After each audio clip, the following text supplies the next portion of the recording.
Bonjour à tous, c'est Roland pour une nouvelle analyse technique. Ce soir on va voir la paire AUD-USD que nous avions vu je crois autour du 15 ou du 17 juin dernier, et j'avais proposé un avis baissier conditionnellement à une cassure du niveau de 0,938 que je vais retracer ici, qui est très évident, c'est un niveau clé, je dirais, de période qui est ici. Alors 0,99, 0,939 si on veut, bon.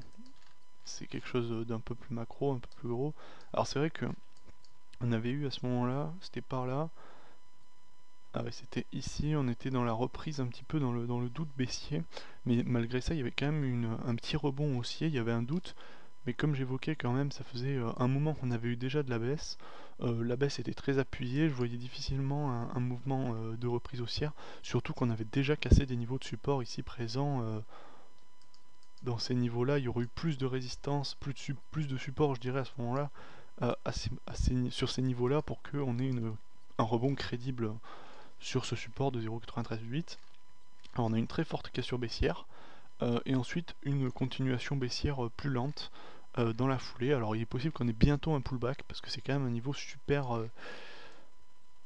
pivot en fait, hein. On voit que les cours s'articulent autour sur 3 points ici. Un ici, donc 2 fois résistance, une fois support, en fait même 2 fois support maintenant, à ces niveaux-là. Donc pour moi le range se définit maintenant sous cette forme, c'est-à-dire une borne haute ici et une borne basse qui va être ici à peu près égale distance. Moi je suis baissier. Alors il y a d'autres niveaux, il y a un niveau intermédiaire ici, là, autour de 0,85, 0,857 par là, 0,85, autour de 0,85 par là. Un niveau intermédiaire de support, mais entre les deux il n'y a rien d'autre, hein. De là à là on voit pas grand chose, et de là à là il n'y a rien non plus. Donc moi je suis baissier jusqu'à 0,85 assez clairement, malgré une éventualité qu'il puisse y avoir un pullback, et c'est là que c'est tradable, parce que là trader jusqu'à 0,85 maintenant, il faudra avoir un stop large et ça serait pas forcément très intéressant. Ce qui serait plus intéressant, c'est d'attendre un rebond, un pullback jusqu'à 0,938, puis d'aller chercher le short jusqu'à 0,85.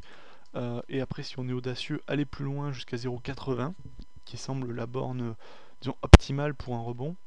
Bon, on peut aller toujours plus loin, on peut aller à rebours jusqu'où on veut. Toutefois, on a une baisse sur l'or qui généralement est corrélée au dollar australien, tout simplement parce que c'est là-bas qu'il y a les plus grandes mines d'or. Et donc l'un impacte l'autre. La baisse de l'or provoque naturellement une baisse de l'index AUD. Alors après, ça fait un peu de la double spéculation, mais je suis déjà baissier sur l'or. Là on est sur un constat technique qui est plutôt baissier aussi, dans les deux cas. Donc pour moi l'hypothèse baissière pérenne de moyen terme me paraît assez plausible, au moins jusqu'à 0,85 voire 0,80 qui semble aussi plausible.